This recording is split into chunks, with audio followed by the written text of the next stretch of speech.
மரணம் இல்லாத ஒரு பெருவாழ்வு உங்களுக்கு வேணுமா? உங்களுக்குள்ள உங்களுக்கு தெரியாத ரகசிய சக்தி ஒன்று இருக்குது. தெரியுமா உங்களுக்கு? இந்த தொடரை பாருங்க, உங்களுக்கு தெரியும். வணக்கம். உபனிஷதங்கள் அறிவோமா அப்படிங்கிற தொடரில் நம்ம தொடர்ந்து பார்த்துக்கிட்டே வரோம். இது வரைக்கும் 5 பதிவுகள் போட்டிருக்கோம். நீங்கள் 5 பதிவுகளும் பார்க்கல அப்படின்னா நம்ம சேனலில் இருக்குது, பார்த்துக்கோங்க. இது எதை நோக்கிய பயணம் அப்படிங்கிறத நாம் சொல்லிக்கிட்டே வர்றோம். ஒரு மனித வாழ்க்கையில் நம்ம ஒவ்வொருத்தருக்கும் ஒவ்வொரு குறிக்கோள் இருக்கும். நான் பணக்காரன் ஆகணும், நான் பெரிய பதவிக்கு வரணும், நிறைய புகழ் சம்பாதிக்கணும், இப்படி ஒவ்வொருத்தருக்கும் ஒவ்வொரு நோக்கம் இருக்கும். ஆனால் வாழ்க்கையின் உண்மையான நோக்கம் என்ன அப்படிங்கிறத உபனிஷதங்கள் கற்றுக் கொடுக்கிறது. அந்த வாழ்க்கையின் உண்மையான நோக்கம் என்ன, எதுவாக இருக்கணும், எதை நீங்கள் தெரிந்து கொண்டால் நீங்கள் நினைக்கின்ற ஒன்றொன்றையும் எட்ட முடியும். ஒவ்வொரு இலக்கை, இப்போ நீங்கள் பணக்காரன் ஆகணும் அப்படின்னா கூட அடிப்படையில் நீங்கள் இந்த தொடரை பார்த்தீங்கன்னா அதை எட்டுவதற்கான வழி இங்கே கிடைக்கும். நீங்கள் ஒரு பெரிய பதவிக்கு போகணும் அப்படின்னா கூட அதற்கான வழிவகையும் இந்த தொடரில் இருக்குது. அதுதான் இந்த தொடரோட சிறப்பே.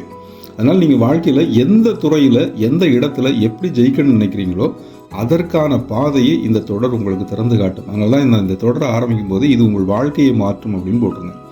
இது சும்மா ஒரு வெற்றிக்காகவோ இல்லை உங்களை கவர்ந்து உங்களுடைய பார்வையில் வியூஸை லைக்ஸை வாங்கணுங்கிறதுக்காகவோ இல்லை. இது பியூர்லி நான் என்ன தெரிஞ்சுக்கிட்டேன், நான் என்ன உணர்ந்தேன், அதை உங்களுக்கு சொல்லணும் அப்படிங்கிற ஒரே ஒரு நோக்கம் தான். எனவே நம்ம தொடர்ந்து பார்க்கலாம். இதுவரை நம்ம பார்த்துட்டு இருக்கிறது உபனிஷதங்களில் முக்கியமான ஒன்றான கேன உபனிஷத்தை பற்றி பார்த்துட்டு இருக்கிறோம். கேன உபனிஷத்தோட நம்ம 2வது அத்தியாயத்தில் இருக்கிறோம். இப்போ நம்ம முதல் அத்தியாயம் முடிச்சிட்டோம். அதில் 9 மந்திரங்களை பார்த்துருக்கிறோம். இப்போ 2வது அத்தியாயத்தில் இருக்கிறோம். 2வது அத்தியாயத்தில் இதுவரையிலும் 3 மந்திரங்களை பார்த்துருக்கிறோம். இப்போ 4வது மந்திரம் பார்க்க போகிறோம். இந்த 4வது மந்திரம் என்ன சொல்ல வருகிறது அப்படின்னு கேட்டால், ஆன்மாவை அறிதல்னா என்ன அப்படிங்கிறதை விளக்க வருகிறது. ஆன்மாவை அறிதல்ங்கிறது தொடர்பான 2 மந்திரங்கள் நம்ம ஏற்கனவே போன பதிவில் பார்த்துருந்தோம். அது ஆன்மாவை அறிதல், ஆன்மாவை அடைதல், ஆன்ம அனுபூதி என்றெல்லாம் சொல்வதன் பொருள் என்ன அப்படிங்கிறது தான் இப்போ அடுத்த மந்திரம். இது 4வது மந்திரம். இது விளக்க போகிறது. இது என்ன சொல்கிறது? இது சமஸ்கிருதத்தில் இருக்கும். இப்போ உங்கள் காட்சிக்கு முன்னாடி நான் அந்த சமஸ்கிருத மந்திரத்தை அப்படியே பட விடுறேன். நீங்கள் மந்திரத்தை சமஸ்கிருதத்தில் பார்த்துக்கோங்க.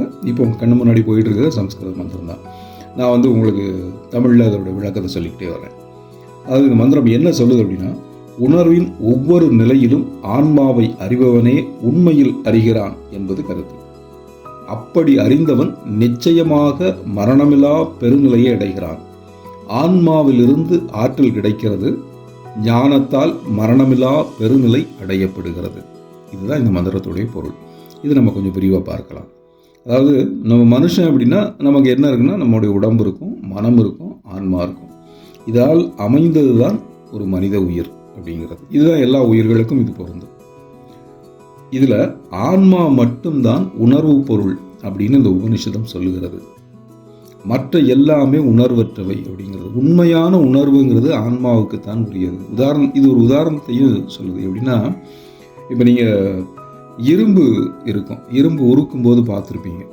இரும்பு உருக்கி ஒரு கருவியாக செய்வாங்க, இல்லை ஏதோ ஒரு பொருளாக செய்வாங்க. அப்படின்னா இரும்பை நெருப்புக்குள்ளே வச்சு அப்படி வாட்டும் போது, இல்லை ஒரு கம்பியாக நீட்டி அடிக்கும் போது பார்த்தீங்கன்னா அந்த இரும்பு தீ மாதிரியே இருக்கும், நல்லா ஜொலிக்கும்.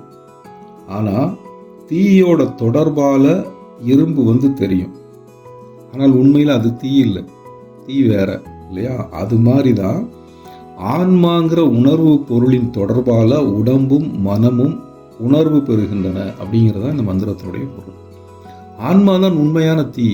அது கொடுக்கின்ற வெப்பத்தை தான் உடலும் மனமும் உணர்கிறது. அதுதான் உணர்வை அனுபவிக்கிறது. எனவே உணர்வின் ஒவ்வொரு நிலையிலும் ஆன்ம உணர்வு உணரப்பட வேண்டும் அப்படின்னு இந்த மந்திரம் சொல்லுகிறது. நீங்கள் செய்கிற ஒன்னொன்னுலையும் உங்கள் ஆன்மாவின் உணர்வு இருக்கணும்.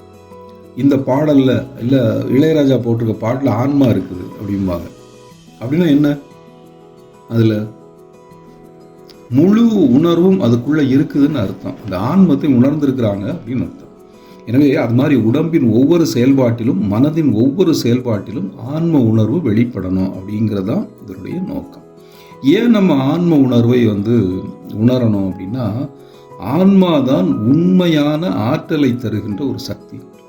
உயிர்களுக்கு ஆற்றல் தருகின்ற சக்தி எதுனா உள்ளிருக்கிற ஆன்மா தான் சக்தியை தரும். நீங்கள் உங்களுடைய ஆன்மாவை முழுமையாக உணர்ந்துட்டீங்கன்னா உங்களுக்கு முழு சக்தியும் கிடைக்கும். முழு சக்தியும் கிடைத்தால் நீங்கள் வாழ்க்கையில் எப்படி வெற்றி அடையலாம்னு பாருங்கள். முழு சக்தியோடு நீங்கள் ஒரு காரியத்தில் ஈடுபடும் போது உங்களுக்கு வெற்றி எப்படி கிடைச்சிருக்கும் உங்களுக்கே தெரியும். அந்த காரியம் முழு அளவில் 100% வெற்றி அடைந்திருக்கும், இல்லை நல்ல உங்களுக்கு திருப்தி அமைஞ்சிருக்கும். அதுக்காகத்தான் நீங்கள் ஒரு முறை ஆன்மாவின் உணர்வை உணர்ந்து கொண்டீர்கள் என்றால் ஒவ்வொரு நாளும் உங்களுக்கு வெற்றி தான். அப்படி உங்களை வெற்றியாளர் ஆக்க வேண்டும் அப்படிங்கிறது தொடருடைய நோக்கம். இப்போது உதாரணமாக நம்ம ஏன் பணம் சம்பாதிக்கிறோம், எதிர்காலத்தில் பணம் இல்லாமல் போயிருமோ அப்படிங்கிற ஒரு பயம். ஒருத்தர் உடம்பை ஸ்ட்ராங்காக ஆக்கிக்கிறாங்க, எக்ஸசைஸ் பண்ணுறாங்க அப்படின்னா என்ன அர்த்தம், உடம்பு ஸ்ட்ராங்காக இல்லைன்னா நோய் வந்துடுமோ, மரணம் வந்துடுமோ அப்படிங்கிற பயம்.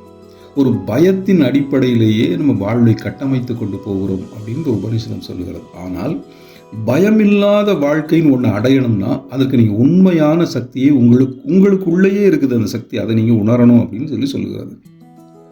நீங்கள் ஆன்மாவை பற்றி சொல்லுகின்ற போது பகவத்கீதையில் ஒன்று சொல்லுவார் கிருஷ்ணர்.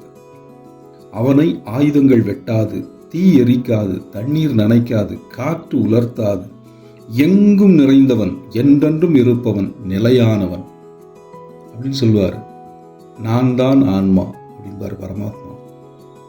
உங்களுக்குள் இருக்கின்ற ஆன்மாவுக்கு அந்த சக்தி உண்டு. நம்ம எல்லாருக்குள்ளே இருக்கிற ஆன்மாவுக்கு ஒரு நிலையான சக்தி உண்டு. அது என்னன்னா, அதை தண்ணீர் நனைக்காது, காற்று உலர்த்தாது, தீ எரிக்காது, ஆயுதங்களால் அதை வெட்ட முடியாது. அது எங்கும் நிறைந்த பரம்பொருளின் ஒரு அம்சம். அது என்றென்றும் இருக்கக்கூடியது. இந்த ஆன்மாங்கிறது என்றென்றும் இருக்கு. இப்போ நம்ம பார்க்கிற நம்முடைய உருவங்கிறது அழியும். நமக்கு உள்ள இருக்கிற ஆன்மா அது நிலையானது. இந்த நிலைத்த தன்மையை எப்போ நாம் உணர்ந்து கொள்கின்றோமோ அப்போ நமக்கு எல்லையற்ற ஆற்றல் வரும் அப்படின்னு கேனோபனிஷதம் சொல்லுகிறது. என்றென்றும் இருப்பவன், அழிவற்றவன் அப்படிங்கிறத ஒரு மனிதன் உணர்ந்துட்டான்னா அவன் மரணமில்லாத பெருநிலையை அடைகிறான். எனக்கு எந்த பயமும் இல்லை அப்படிங்கிற ஒரு நிலையை அடைந்த மனிதன் அவன் செய்கின்ற எல்லா காரியமும் தெளிவாக இருக்கும், அழகாக இருக்கும், சுத்தமாக இருக்கும், நல்ல காரியமாக இருக்கும். அப்போ அவன் வாழ்க்கையில் வெற்றி பெற்று கொண்டே செல்வான். இதுதான் இந்த மந்திரத்தின் பொருள். நீங்களும் உங்கள் வாழ்வில் வெற்றி அடைய வேண்டும். இந்த மந்திரத்தை தொடருங்கள். நம்ம இப்போ 4வது மந்திரம் பார்த்துருக்கிறோம். 5வது மந்திரத்தை தொடர்ந்து பார்க்கலாம். அடுத்த பதிவில் இது குறித்து சொல்லுகிறேன். நன்றி, வணக்கம்.